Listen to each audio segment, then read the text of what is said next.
হে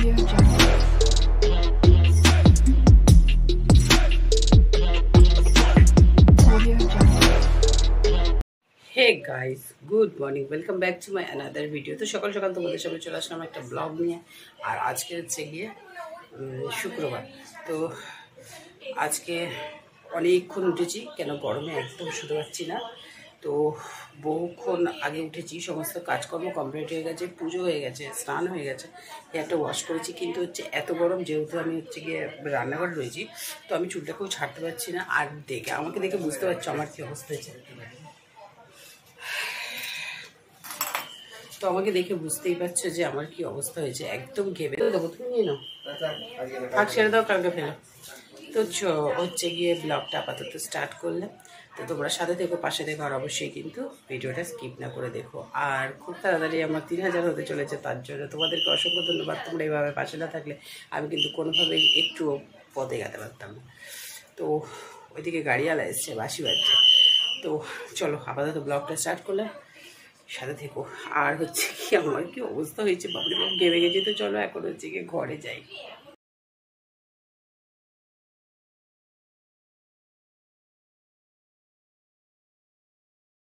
এখানে দেখো ডিম আলু হচ্ছে গিয়ে সেদ্ধ করা রয়েছে, তো এইটা হবে।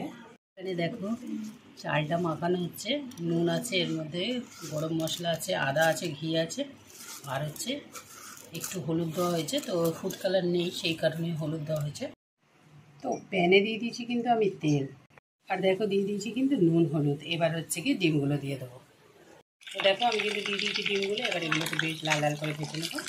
আচ্ছা, এখানে দেখো আমার কিন্তু সব ডিমগুলো ভেজে ফেলেছি। আর এখানে কড়াইতে দিয়ে দিয়েছি আমি জিরে ফোড়ন। তো আলুটা তো সেদ্ধই আছে, খুব একটা সমস্যা হবে না, এক্ষুনি হয়ে যাবে। তো এখানে দেখো সব রকম মশলা আমি দিয়ে দিয়েছি, আর দেখতেই পাচ্ছ খুব একটা কিন্তু তেল দিইনি। তো তেলটা ছিল, তার মধ্যে দিয়ে দিয়েছি জিরে ফোড়ন আর একটা তেজপাতা, আর হচ্ছে গিয়ে নুন, হলুদ গুঁড়ো, লঙ্কার গুঁড়ো, আর একটুখানি আদা রসুনের পেস্ট। তো মশলাটা বেশ ভালো করে কষিয়ে নেবো।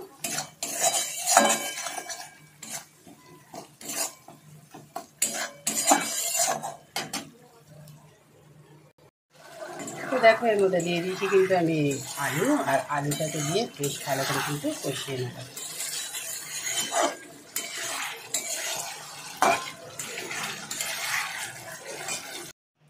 আচ্ছা, এখানে দেখো ডিমের তরকারি কিন্তু প্রায় কমপ্লিট হয়ে গেছে। আমি দিয়ে দিয়েছি গরম মশলা।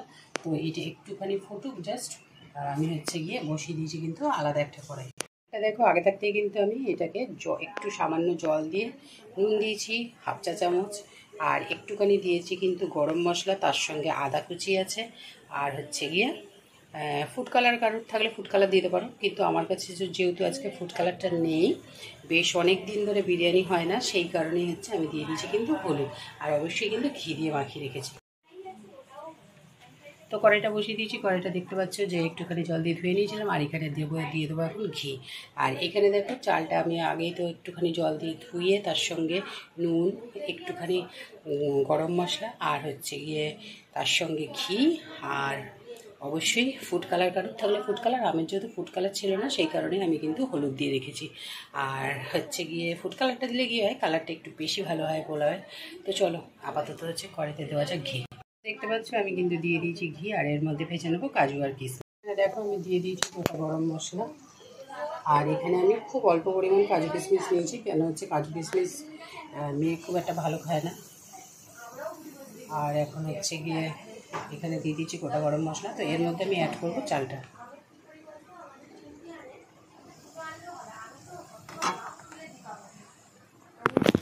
এখানে আমি চাল নিয়ে নিয়েছি প্রায় 500 কাছাকাছি। তো সেই ক্ষেত্রে একটা মাপ আছে এইভাবে করলে। তো আমি কিন্তু এখানে জল 1 লিটার জল কিন্তু গরম বসিয়ে দিয়েছি অলরেডি। আর এখানে ততক্ষণ এটা একটু ভেজে নেবো, বেশ ভালো করে এটা ভেজে নেবো। এখানে দেখো জলটা কিন্তু একদম ফুটে গেছে, আমি ফুটে রেখেছি। আর এখানে কিন্তু আমি এটাকে বেশ ভাজাটা হয়ে এসছে, দেখলেই বুঝতে পারবে চালগুলো না একটু সাদা সাদা হয়ে যাবে, তো তখন জানবে যে ভাজা কমপ্লিট হয়ে গেছে। তো একদম আমি হাই ফ্লেমে কিন্তু এটা ভাজছি। আর কাজু কিশমিশটা আমি এর সঙ্গে কিন্তু অবশ্যই অ্যাড করে দিয়েছি, পারলে কেউ পরে দিলেও হবে। তো দেখতে পাচ্ছ চালগুলো কিন্তু ভাজতে ভাজতে একটু সাদা সাদা হয়ে গেছে। ভাজাটা কিন্তু প্রায় কমপ্লিট হয়ে গেছে, আর চালগুলো দেখো সাদা সাদা হয়ে গেছে। এই অবস্থায় আমি কিন্তু দিয়ে দেবো গরম জলটা।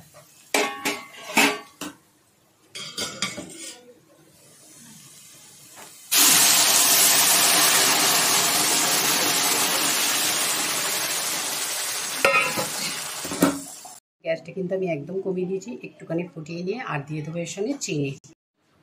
তো আমি কিন্তু দিয়ে দিয়েছি চিনি। এইবার হচ্ছে কি এইটাকে আমি একদম স্টিমে করব। তো এখন আর বেশিক্ষণ লাগবে না, হয়তো জোর হলে 15 মিনিট। দেখতে পাচ্ছ এটাকে আমি ঢাকা দিয়ে দিয়েছি, আর এটার সঙ্গে এই গামলাটার সঙ্গে একমাত্র এইটাই হয়তো সেট করছে। তো এর সঙ্গে আমি একটা ভারী কিছু চাপা দিয়ে দেবো এখান থেকে। তো পোলাওটা তো রেডি হয়ে গেছে, আর এদিকে হচ্ছে এই সবজিটাও বানিয়ে নেবো, কেন রাত্রে কিন্তু রুটির সঙ্গে এইটাই লাগবে। তো যাই হোক, আজকের ভিডিওটা এখানেই শেষ করলাম। চাটাও বসিয়ে দিয়েছি, চা খাই আমরা। তোমরা ভিডিওটা দেখতে থাকো, দেখা হবে তোমাদের সঙ্গে একটা নতুন ব্লগে।